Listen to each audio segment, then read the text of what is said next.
ఇదిగోండి మొన్న సంతలో నుంచి దొండకాయలు తెచ్చాను. ఈరోజు దొండకాయలు కూర వండుతున్నాము. మొత్తం పండుకాయలేనండి. ఇలాంటి కాయలు ఇచ్చాడు బాలమురళీకృష్ణ. బాలమురళీకృష్ణ చూడు మీ దొండకాయలు ఎలా ఉన్నాయో. మళ్ళీ వారం వచ్చి చెప్తాను కానీ నీ పని. ఇదిగోండి ఇదిగోండి మొదటి పువ్వు అయితే పూసిందండి మొన్న తెచ్చిన కొత్త మొక్కలో నుంచి. ఎంత అందంగా ఉందంటే నాకైతే చాలా అంటే చాలా బాగా నచ్చిందండి. అందుకనే ఈ మొక్క కొనుక్కొచ్చాను నేను. వంకాయ కలర్ అండి. ఇవన్నీ మొగ్గలు ఎక్కువ ఉన్నాయని ఆ రోజు పువ్వు లేని మొక్క తీసుకొచ్చాను. పూసిన మొక్కల్లోనేమో మొగ్గలు తక్కువ ఉన్నాయి. అందుకని ఎక్కువ మొగ్గలు ఉన్నాయి కదా, ఎక్కువ రోజులు ఉంటుందని పువ్వులు ఎక్కువ రోజులు ఉంటాయి. మరి ఎన్ని రోజులు నిల ఉంటుంది పువ్వు తెలియదు, చూడాలి. ఇవాళే కదా పూసింది, 2వ తారీఖున, కొత్త సంవత్సరం 2వ రోజు పూసింది.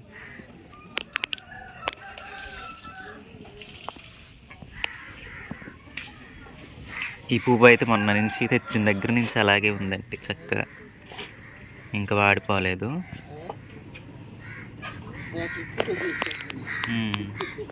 ఫోటో తీస్తున్నాం అంటుంది మా అత్తయ్య. ఫోటో తీస్తున్నాం వాటిని అంటుంది. కొత్త బట్టలు వేసుకోలేదండి, పండగకి వేసుకుంటావా చెప్పు.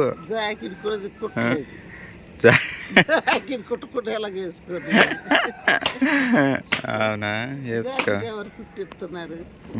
వేసుకుంటే వీడియో తీస్తాను. మరి నువ్వు కొత్త పండగకి వేసుకో. మొన్న నేను కొని ఇచ్చాను కదా, అది కుట్టించి వేసుకో. మా అత్తకి మొన్న కాటన్ చీర ఒకటి కొని ఇచ్చానండి పండగకని. అది కుట్టించి వేసుకో. ఆ రోజు వీడియో తీస్తాను, సరేనా?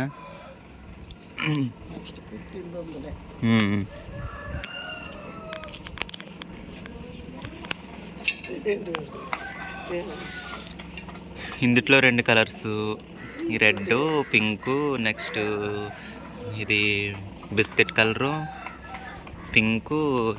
ఇది కూడా ఇప్పుడు చూపించిన మొక్కతో పాటు కొన్న మొక్క, ఆరెంజ్. ఏం రంగు అంటారు? కుంకుమ రంగు. సాయిబాబా కుంకుమ రంగు. ఈ మధ్యలో మొక్కలే డల్ అయిపోయినాయి. 5 లీటర్ల టిన్ని కొన్నానండి మొన్న సంతలో. పండక్కి పప్పులు వండడానికి కూడా కావాలి కదండి మనకి, అందుకోసం అనేసి సన్ఫ్లవర్ తీసుకున్నాను. వంటలకి పప్పులకి అన్నిటికి కలిపి 5 లీటర్లు అనమాట. ఇది 780 రూపాయలు ఎంతో పడిందండి 5 లీటర్ల టిన్ని. ఆ లిస్టులో ఉంటుంది. ఇదేమో ఇదివరకు ఒకసారి డీమార్ట్లో తీసుకున్నాను ఈ 2 లీటర్ల డబ్బా. నూనె పోసుకోవడానికి బాగుందండి, ఇక్కడ పట్టుకొని నూనె పోయడానికి ఈజీగా ఉంది. అందుకనే 2 లీటర్లు ఇంట్లో పంపుతాను.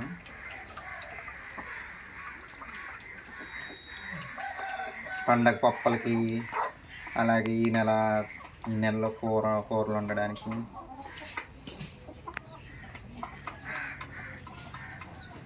అయిపోయినప్పుడల్లా ఈ టిన్నే తీసుకుంటున్నానండి నేను. ఇదిగోండి మన దొండకాయ ముక్కలు, ఉల్లిపాయలు, మిర్చి అన్నీ కలిపేసి వేసేసాను. ఉప్పు వేసి నూనె పోసి పొయ్యి మీద పెట్టేయడమే.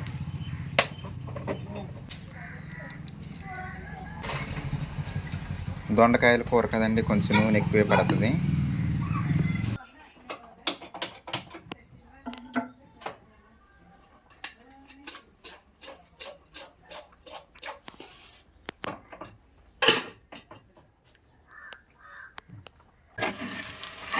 కూర అయితే లాస్ట్కి వచ్చేస్తుందండి. లాస్ట్లో వెల్లుల్లిపాయకు పచ్చా పొడి చేసి వేసేసానండి. పసుపు కూడా వేసేస్తానండి ఇప్పుడిప్పుడే. లాస్ట్లో బాగా మగ్గాక పసుపు వేసాను.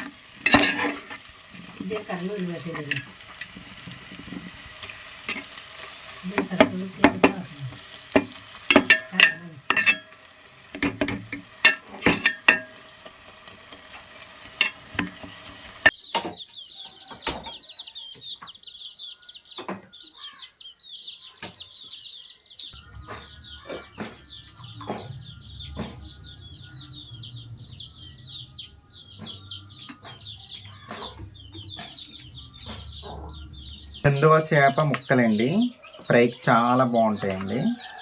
మొన్న న్యూ ఇయర్కి ముందు ఈ చేప తీసుకున్నాం. అయితే కొన్ని ముక్కలు కూర వండాము, కానీ కూర కంటే ఫ్రైయే బాగుంటుంది. ఇక మిగతా ముక్కలు ఇలా ఫ్రిడ్జ్లో ఉన్నాయి అన్నమాట. ఉప్పు, కారం, పసుపు, అలాగే ఒక నిమ్మకాయ పిండేసి ఇలా పక్క పెట్టి ఉంచాను. చూద్దాం, ఫ్రై చేద్దాం ఎలా ఉంటుందో మన దొండకాయ కూరకి.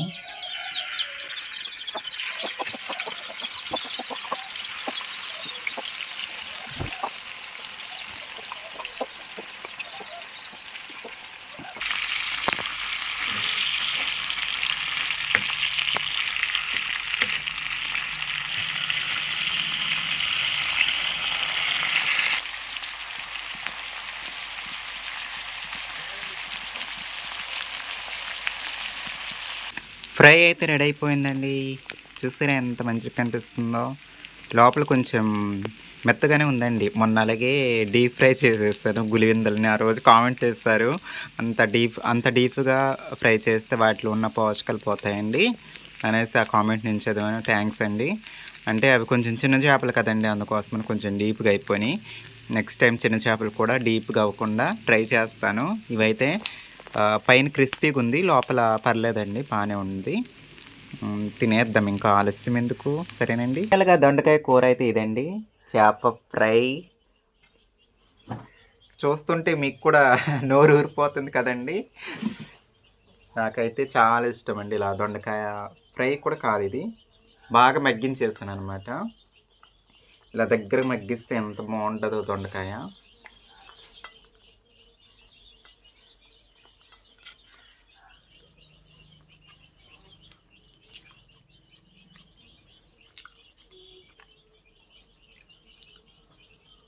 చాలా బాగుందండి. దొండకాయ కూర తిని చాలా రోజులు అవుతుంది.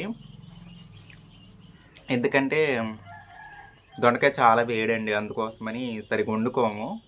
ఎందుకో నాకు కొత్త సంవత్సరంలో తినాలనిపించింది. మొన్న సంతకి వెళ్ళాక కొనుక్కొచ్చాను దొండకాయలు, క్యారెట్లు, బీట్రూట్లు, మిరపకాయలు ఇవన్నీ కొనుక్కొచ్చాను. ఇంటి దగ్గర ఉన్నాయి అవన్నీ. ఆ ఇంట్లో చేప. వీడియో అయితే అప్పుడు అయిపోలేదండి, అసలైంది స్వీటు అదే మెయిన్ ఈ వీడియోకి.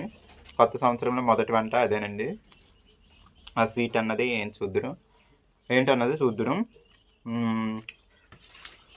నాకైతే కొత్త సంవత్సరం ఇది అది అని ఏమీ లేదండి, ఏదో ఫార్మాలిటీ ప్రకారం చేసుకోవడమే తప్ప. నా దృష్టిలో రోజులన్నీ ఒకటేనండి, కాలాలే మారుతూ ఉంటాయి. వర్షాకాలం, శీతాకాలం, వేసవకాలం అని, అంతే. రోజులన్నీ ఒక్కటే నా దృష్టిలో. అందుకని నేను అంత ఆర్భాటంగా ఏం చేసుకోలేదండి.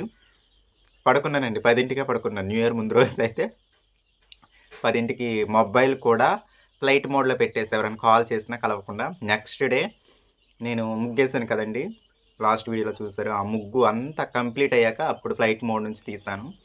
నేను ఫ్లైట్ మోడ్ నుంచి తీసేసరికి 10 దాటిపోయింది పొద్దున్న. అంటే 12 గంటలు ఫ్లైట్ మోడ్లోనే ఉంది నా మొబైల్. నాకు ఎందుకు అంత ఇంట్రెస్ట్ లేదండి హ్యాపీ న్యూ ఇయర్లు ఇవే అంటారు, కానీ నేను అసలు హ్యాపీ అనే పదం కలపను. అందుకనే చాలామంది విషెస్ చెప్పారు, కానీ నేను తిరిగి నూతన సంవత్సర శుభాకాంక్షలని చెప్పాను. హ్యాపీ న్యూ ఇయర్ అని ఎవరికి చెప్పలేదు కూడా. నాకెందుకు నచ్చదండి, ఏదో ఫార్మాలిటీకి ఇంకా కొత్త సంవత్సరం అదే అనుకోవడం అంతే. నాకు చాలా బాధగా అనిపించింది అండి ఒక వీడియో అయితే ఇన్స్టాగ్రామ్లో, మరి మీరు ఎంతమంది చూస్తారో నాకు తెలియదు, కానీ అంతర్వేది అండి, గోదావరి వెళ్ళి సముద్రంలో కలుస్తుంది కదా, అన్నా చెల్లెలు గొట్టు అంటారు. అంతర్వేదిలో వెళ్ళి కలుస్తుంది. అంటే ఇది సముద్రం అనుకోండి, గోదావరి వచ్చి ఇలా కలుస్తుంది. గోదావరికి ఇటు ఒడ్డు ఉంటుంది కదా, వాటిని అన్నా చెల్లెలు గొట్టులు అంటారు. కాకినాడ వాస్తవ్యులంట, 3 అబ్బాయిలు. మరి వాళ్ళ ఏజ్ ఎంత ఉంటుందో మనకు తెలియదు. అందులో ఒకళ్ళు కొంచెం 30+ ఉండొచ్చు, మిగతా వాళ్ళ ఏజ్ ఏంటో నాకు తెలియదు. కార్ రైడింగ్ చేస్తూ అన్న చెల్లెల గట్టు దగ్గర వెళ్ళి ఆ సముద్రం కలిసే దగ్గర అందుట్లో కూరుకుపోయిందండి ఇసుకలో కార్ అండి.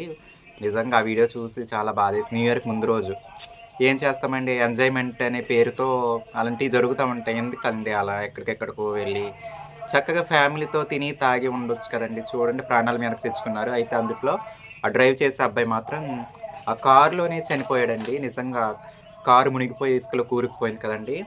చేతులు ఇంక ఇలా బిగుసుకుపోయి ఇలాగే ఉందండి. నిజంగా చాలా బాధేసింది. కారుని ఎప్పటికో కుక్లేన్‌తో బయటికి తీశారనమాట. ఇంకో అబ్బాయి దూకేసాడంట కారు నీటి లోపలికెళ్ళే ముందు. పాపం ఆ అబ్బాయి ఒడ్డు మీద కూర్చొని చాలా ఏడుస్తా ఉన్నాడు.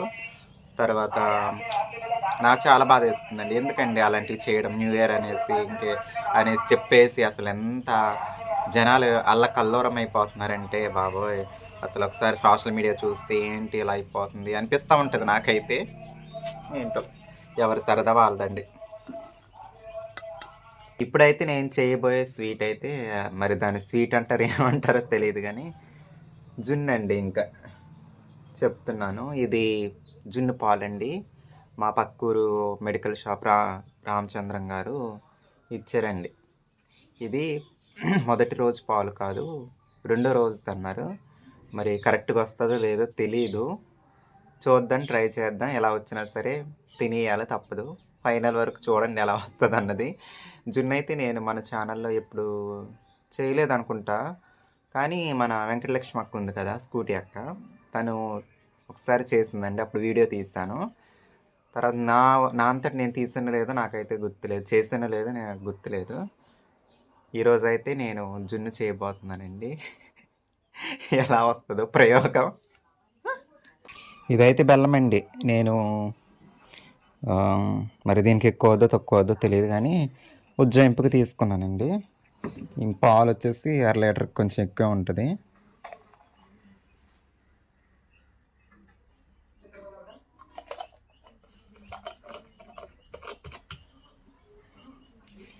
ఇదేమో మిరియాలు, యాలకులు కలిపి పౌడర్ చేసేస్తాను.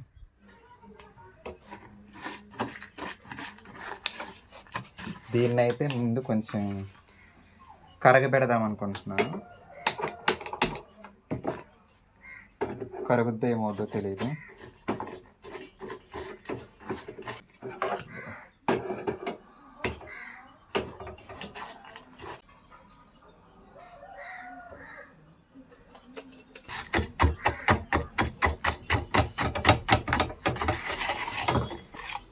ఇదిగోండి బెల్లం అయితే ఇందులో వేసేస్తాను.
జున్ను అయితే రెడీ అయిపోయిందండి.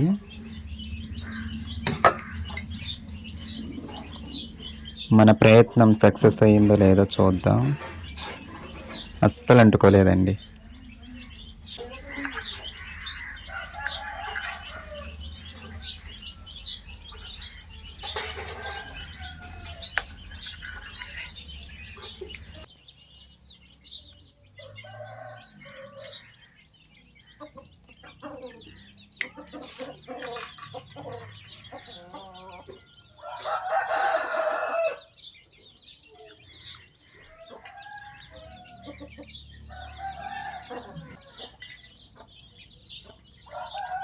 సూపర్ అండి, చాలా ఎక్సలెంట్గా వచ్చింది, పర్ఫెక్ట్గా వచ్చింది.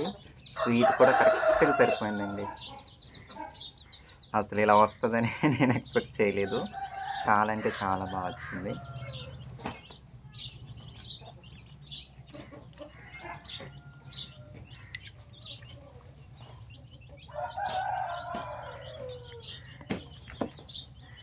మీకు కూడా కావాలా? మా ఇంటికి వచ్చేయండి. సరేనండి, మరి ఉంటాను. మీ పల్లెటూరు అమ్మాయిని. Bye bye.